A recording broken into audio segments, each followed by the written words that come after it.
Hey guys, welcome back to AAR Reptile Rescue. Um, like I mentioned before, this last video of the series, uh, this is going to be a proper feeding and rest period for your king snake. A lot of these things are going to be the same thing as your ball python or corn snake, with a little bit of a twist to it. Uh, as I mentioned before, king snakes in the wild, they have a pretty wide variety of food. Being that they will eat other snakes, frogs, turtle eggs, birds, and rodents. Now, in captivity, your diet's really for them is going to be consistent of just mice or rats, um, which basically is just any rodent technically. Uh, but there's it's the same thing with your ball python and your corn snake as far as feeding. You can feed live or frozen thawed. And I'll talk a little bit about uh, how to do frozen thawed feedings and how to do live feedings.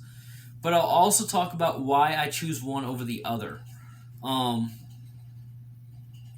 and I'm not going to sit there and say, oh, well, I choose this one because I hate the other one.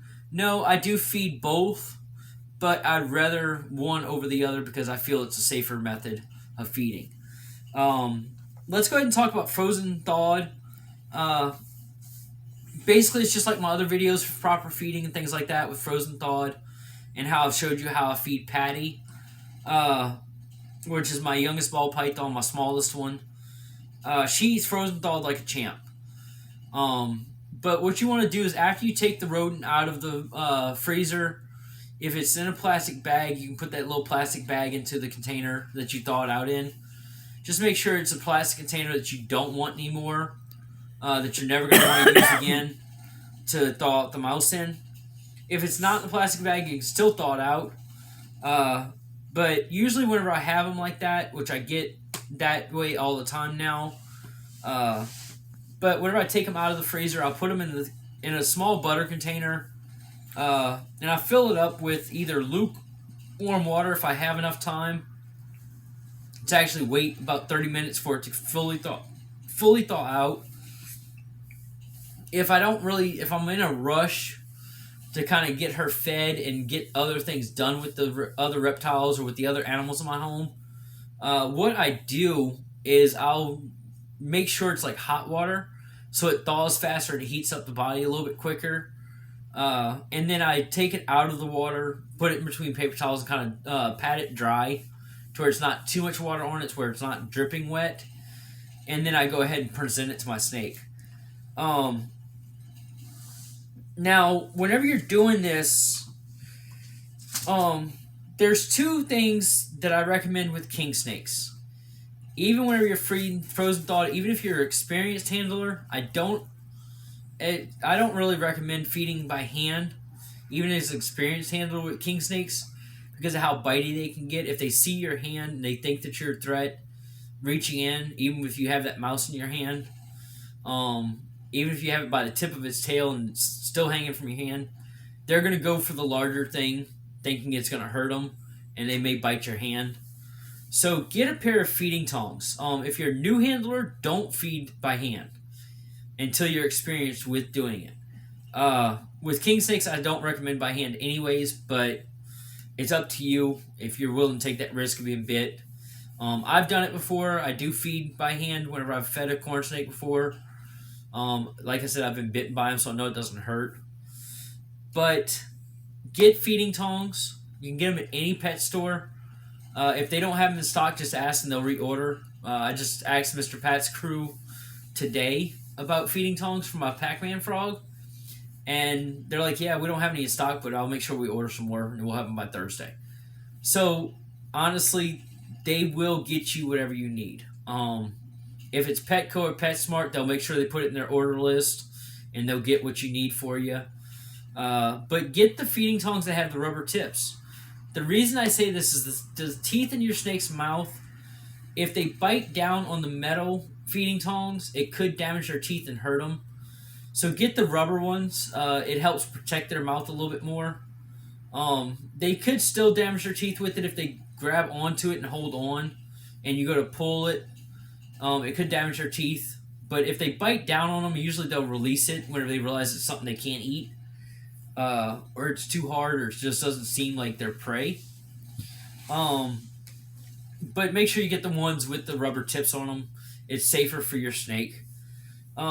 Whenever you're presenting a frozen thawed though, make it seem like it's alive. Kind of like jiggle it around. If you're grabbing it by the tail with the tongs, then make it seem like it's kind of trying to get away from you, and your snake's going to see that and it's going to sense the movement, and it's going to strike and think that, okay, it's my prey, I have to kill it, and they're going to go and do what they naturally do. If you're doing it with tongs but you don't grab it by the tail, grab it by the middle of the back and kind of present it to your snake as if it's like running around.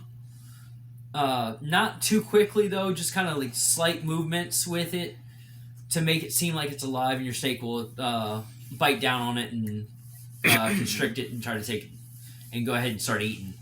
Now, I'm going to talk about live feeding next.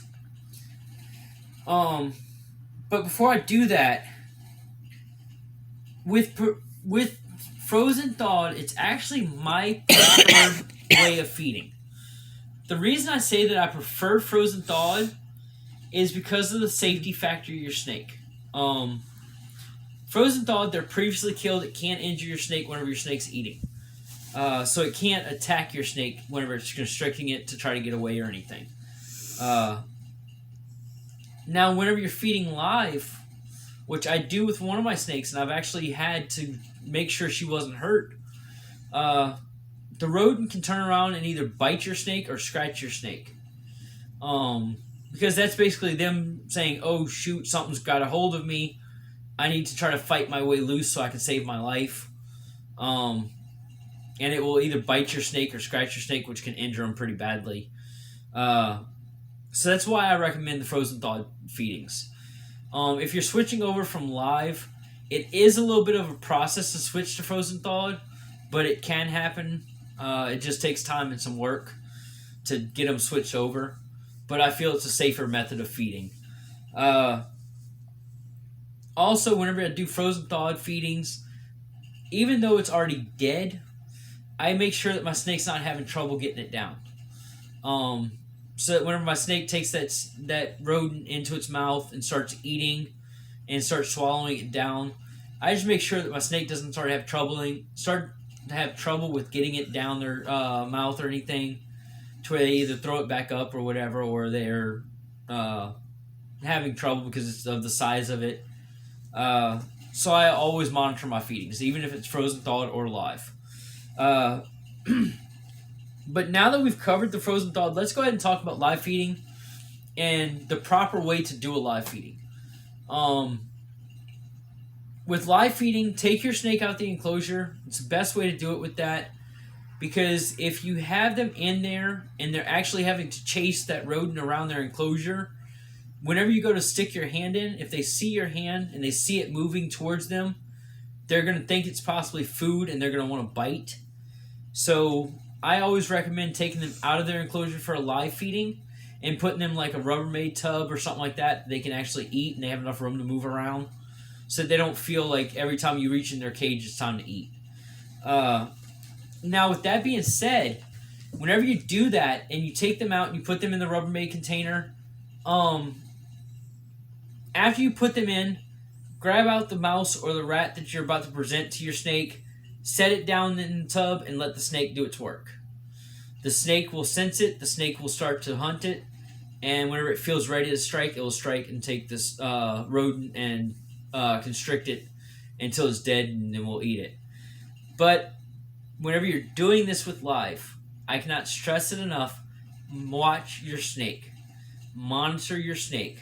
Due to the fact that, like I said, whenever the snake goes to constrict the mouse or the rat and it's alive, it's going to turn around and try to bite or claw to try to get free and save its own life.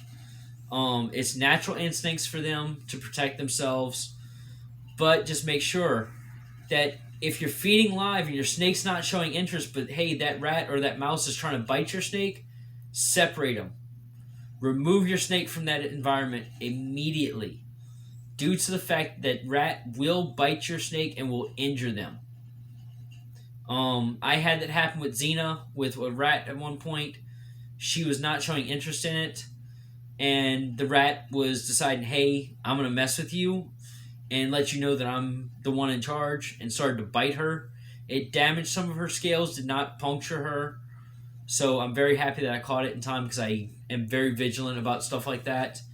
So if you feed frozen, or if you feed live, always, always, always monitor the feeding.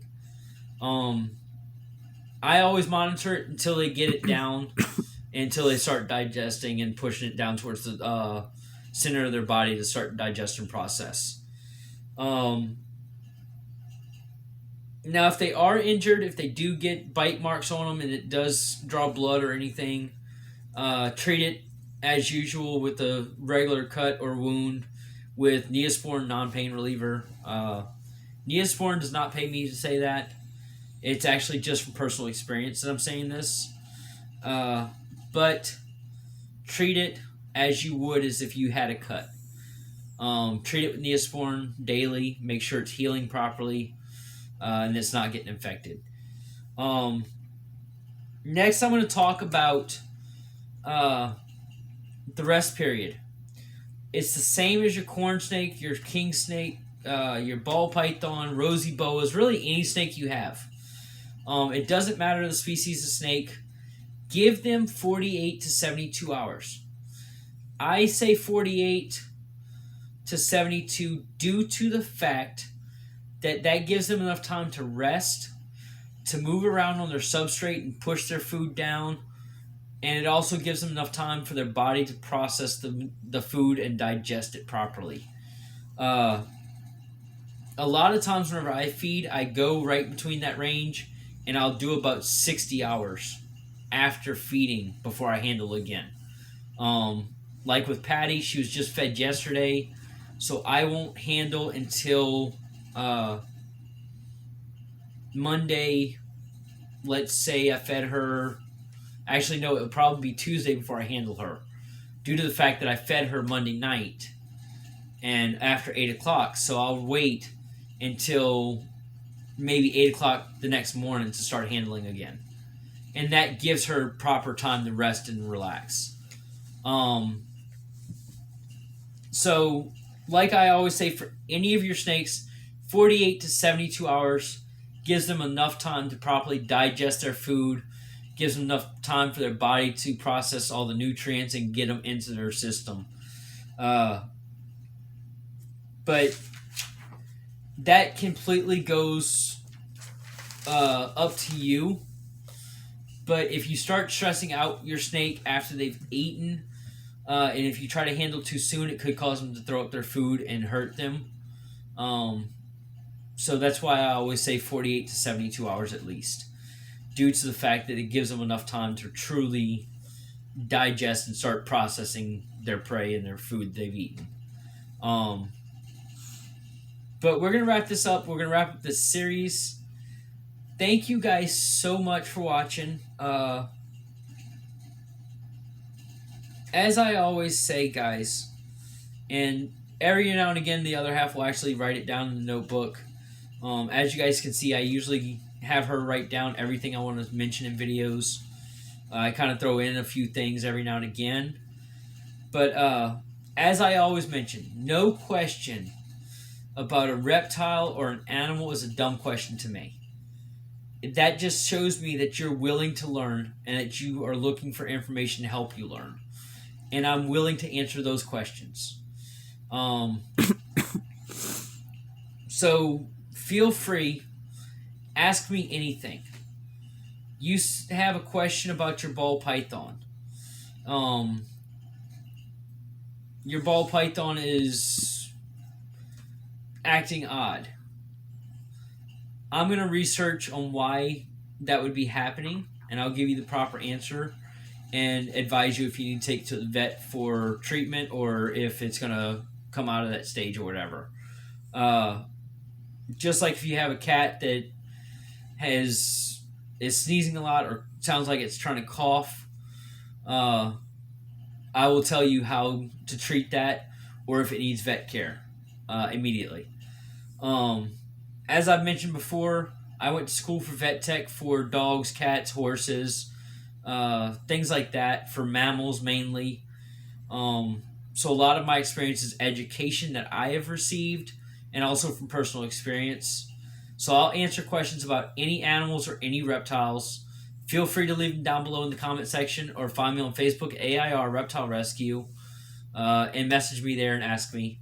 No question is a dumb question.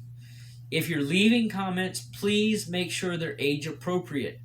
I can't stress this enough. There are children that watch my videos.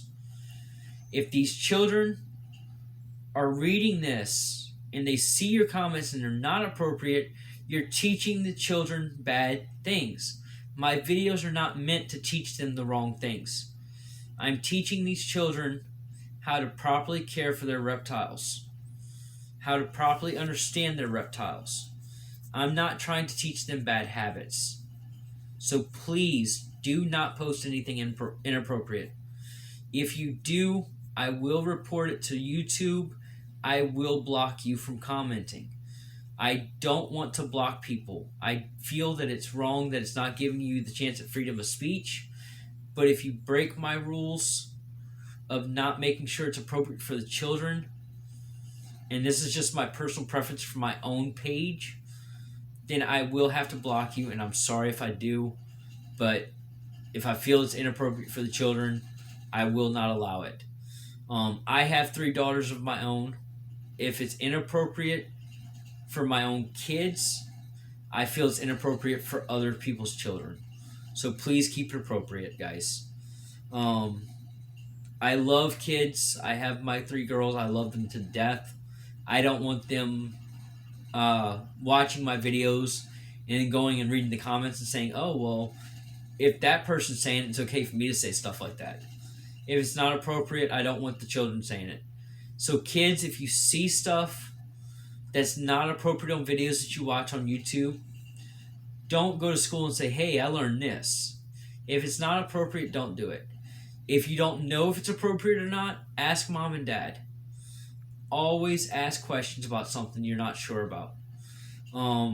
We're here to watch you grow. We're here to help you learn as you grow. To my girls, you know I'm very strict on you guys. So you know if you feel that it's something that's questionable, you know to bring it to my attention and I'll take care of it. But to all of you kids out there, I do this for you guys. I love children. I will always be there to educate you guys and help you learn. So if you guys have questions, have mom and dad help you to comment and ask your question. Or find me on Facebook and I'll answer your questions there. Even if you would just want to say thank you and that you appreciate my videos, then have mom and dad help you do it. And we'll give you a shout out. We love having kids come onto our videos and watch. Don't forget, guys, to receive notifications, like and subscribe to my channel. You don't have to like the videos. You don't have to hit the thumbs up. If you do, it shows YouTube that I have supporters, that I have people that like my videos. The more likes I get, the more YouTube notices and puts my stuff out there for people to see.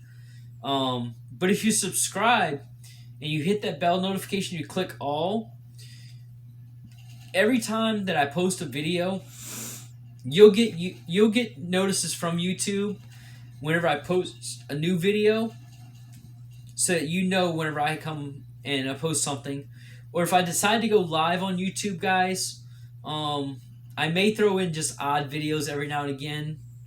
It may be one day of me singing.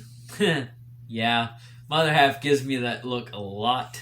Maybe the chaos between Rex and Momo. Yeah, I may do live videos of how my animals act together and how they like to play together. I may do live videos of Patty eating. I may do a live video of my Pac-Man frog eating. It really all depends. I do go live sometimes. I've done one live video on Facebook. I've had a great response to it, so I may actually do more live videos of how things are going here at the rescue. So click that bell notification, click all, so whenever I do go live or I do post new videos, you'll get a notice about it. If I do plan on going live, actually, though, and you've subscribed, and you get that notification, I'll actually mention in the video, hey, I'm thinking about going live, stay tuned for it, and stuff like that. So just always keep your eyes open, and keep up to date with our page, and you'll get a notice whenever I go live. And I'd really appreciate you guys whenever y'all come and view the videos and watch us live. But thanks again, guys, so much for watching. As we say here, and as I'm going to continue saying in all of my videos, I'm going to start using my motto more. We love what we do, and we do what we love. The health and the safety of your pets is number one to us. Helping you learn is number one. And helping you to become a better reptile handler or a better animal lover, to care for your animals and the way that they need to be, is a top priority for me. So thank you so much for your continued support. We love you guys from here at AIR. All of my babies are sleeping. I'm probably about to go pass out. It's been a very long day for me. But stay tuned, guys. Like I said, I may have goofy videos where I'm just deciding to be total goof and cracking jokes. I may do a video of me singing. I love Christian and country music, so I may sing a bunch of Christian songs. I mean, if you're not into it, you don't have to watch. I don't mind. It's just something I love to do. I may show videos of my animals acting crazy. So always stay tuned to my channel. We'll try to keep you guys updated on how everything's going. I may actually do a future video of Patty eating, so you guys can see that whole process of how it goes. And I'll do that as a live video, so you guys can watch it throughout the steps, instead of me having to record it and then try to upload it. But we'll do that video live. So stay tuned, guys. Thank you so much for your continued support. We love you.